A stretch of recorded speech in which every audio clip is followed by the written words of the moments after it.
Let's bring in former Pennsylvania Governor Ed Rendell and Angela Rye. Thanks for being here. Thank you, Rev. Yeah.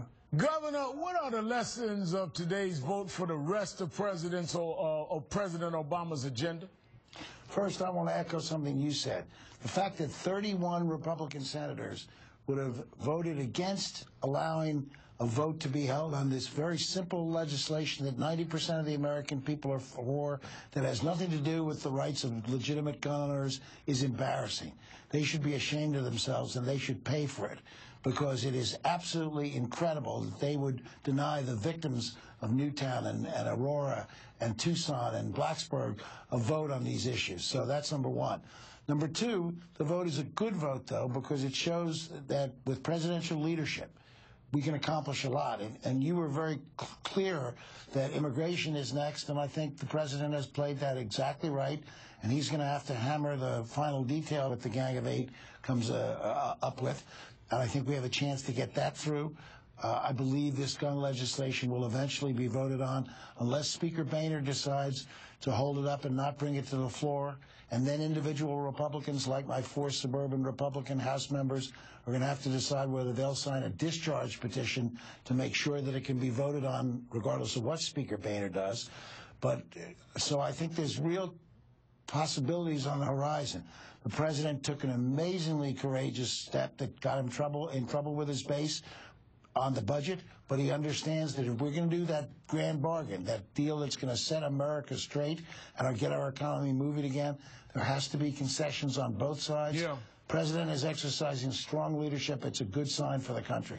But, Angela, when you look at the fact, and I must revisit this, we're watching as victims of Newtown family members walk the halls of the Senate, yet 31 of them voted to filibuster. 31 of them voted not to even have the discussion after meeting with mothers and fathers and sisters, siblings of people that lost their lives for no reason. It shows you what we're up against, and it shows you what this president is up against. So I think that there is a victory here, but I don't think people need to relax, and I don't think people need to feel in any way, shape, or form we're not on the upside of that mountain trying to climb up. We are not near the mountaintop or coming down in victory. No question about it, Rev. I think the most important thing that we can do right now is look at what the president has done with using his bold leadership when he had the opportunity, and that was to implement 23 executive actions. In addition to that, now we're fighting, or the Congress is fighting, the NRA lobby, the power of the NRA lobby versus what the people are saying. The people out there who have been personally impacted by gun violence, perhaps their neighbors, perhaps someone even closer. And so you have the money lobby and you have the people lobby who are saying, the NRA doesn't speak for me, and I need for my senator or for my member of Congress, my member of the House of Representatives to speak for me. I need you to hear my voice because this is one of the most important and pressing issues of our time. So while the president has stepped up a long time ago and said what he was going to do, we've already seen the DOJ grants to different communities to ensure that the universal background checks would align with the state-based background checks. But it really is time to continue to keep the pressure on. 68 votes is tremendous, but the 31 votes against is just simply unconscionable.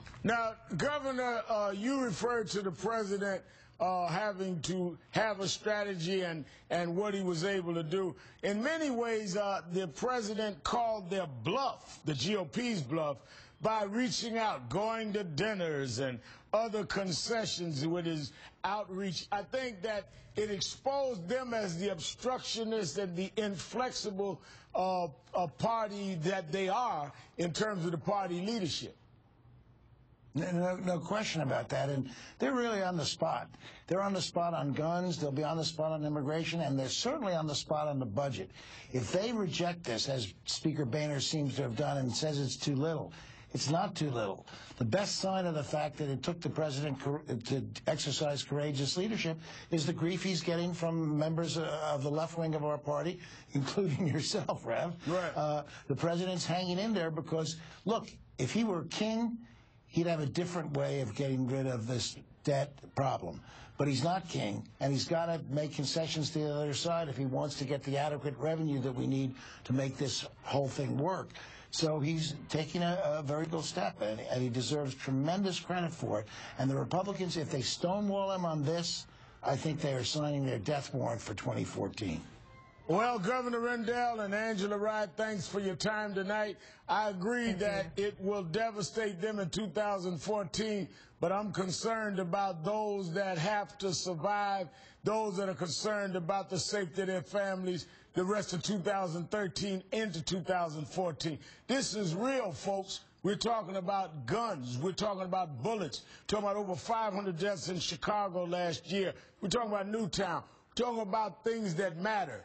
And these people on the other side are talking about brinksmanship. This is serious, and we need to continue to fight. Ahead, did the most powerful Republican in Washington break the law? Our next guest is calling for an investigation. And why is Kid Rock saying he's embarrassed to be a Republican? I can think of a few reasons. Plus, he broke the color barrier in baseball and became an American hero. Jackie Robinson's children are here to remember their legendary father. It's a big show tonight. Stay with us.